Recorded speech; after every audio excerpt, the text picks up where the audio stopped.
E a gente vai seguir falando de G7 porque o presidente Lula se reúne hoje com o presidente da Ucrânia, Volodymyr Zelensky, e esse encontro gera muitas expectativas. Bruno Pinheiro chega ao vivo com todos esses detalhes, desse compromisso lá no Canadá. Oi, Bruno, bom dia para você.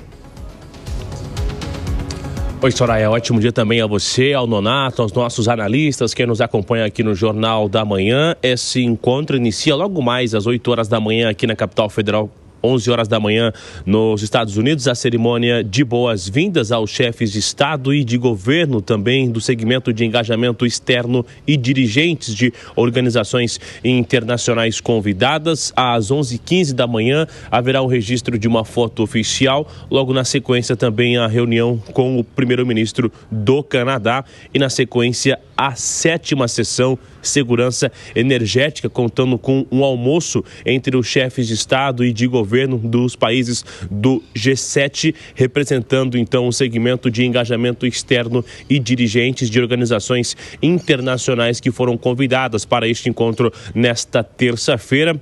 Também, logo mais às 15h30, tem muita expectativa para essa reunião do presidente da Ucrânia, Volodymyr Zelensky, também com o presidente Lula. Uma reunião que deve durar cerca de 40 minutos, é pelo menos o que indica na agenda oficial do presidente. Na sequência, às 4h20, tem uma reunião com o chanceler federal da Alemanha e às 18h30, aproximadamente quase 7 da noite, o retorno para a capital federal. Ontem à noite teve uma declaração também do presidente Lula sobre o G7. Ele disse que acha que não tem necessidade de existir e que o G20 é mais humano, de acordo com Lula, quando chegou ontem para este encontro que deverá acontecer ao longo de toda esta terça-feira. Lula tem feito algumas falas também sobre essa situação da região de conflito. O governo federal tem também acompanhado a saída dessas autoridades. O Itamaraty tem articulado diretamente com autoridades de Israel e a ministra Gleisi Hoffmann é quem tem conversado também com essas autoridades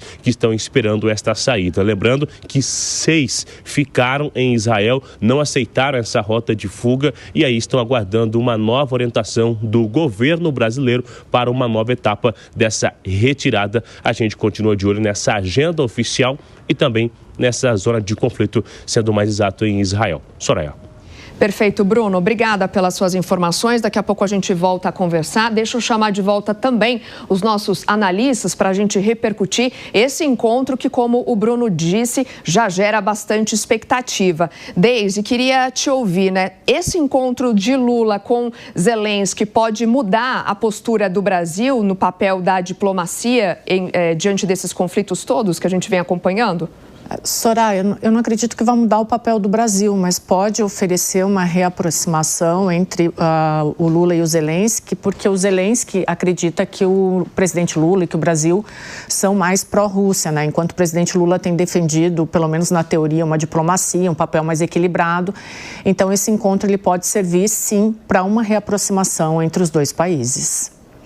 Ô Zé Maria, eu queria te ouvir também nesse cenário, à medida em que a gente tem a Rússia e a Ucrânia ainda em conflito, mas isso acabou sendo suplantado agora pelo conflito Israel e Irã. O que é que significa esse encontro, então, de Lula com o Volodymyr Zelensky, ainda que seja em território canadense, Zé?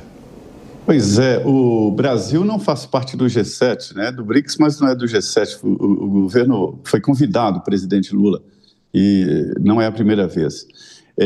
Acontece o seguinte, é um novo momento de avaliações de relações de países, e a gente viu aquele início lá, eu nem chamo de guerra aquilo, foi invasão da Rússia na Ucrânia, uma invasão, não exatamente uma guerra entre dois países com potências similares, E o que a gente vê agora é uma reaproximação mesmo, porque Lula andou dando caneladas no Zelensky, ficando mais pró-Rússia. Então, é a chance dele se explicar e mostrar que o Brasil não está aliado incondicionalmente à Rússia, e isso é importante. Professor Marcos Vinícius, o que pode mudar com esse encontro na diplomacia do Brasil e o que pode gerar também de repercussão entre os outros líderes do G7? Eu acho que a posição do Brasil está muito clara, O Brasil faz parte do BRICS, e nós temos aí alguns problemas com os nossos parceiros, mas não significa necessariamente que nós estamos apoiando a Zelensky nesse processo todo, até porque nós vemos, quando a gente olha para o processo interno da Ucrânia e tudo isso, o que nós temos observado é que o objetivo do Zelensky é a continuidade da guerra, quando o próprio Donald Trump já falou que ele deveria parar com isso, né? Que deveria chegar no momento, infelizmente, de ali haver um reconhecimento de que a Ucrânia vai perder o território, não tem o que fazer, porque justamente confiou, e aqui talvez tenha sido o grande erro de Zelensky, acreditar que os Estados Unidos seriam um parceiro fiel em todo momento, né? A Ucrânia e o Zelensky devem ter compreendido de que, diferentemente de Israel, a Ucrânia não tem aí o mesmo apoio que os Estados Unidos teriam. Então, a conversa de Lula com Zelensky nesse momento pode aí querer aproximar, tentar uma questão de uma aproximação aí, mas nada que efetivamente vá mudar a situação nesse processo todo. Então, o Lula não tem aí que pedir desculpas para o Zelensky, até porque o Brasil se posicionou de acordo com aquilo que se esperava dele, ou seja, afirmar a questão da paz.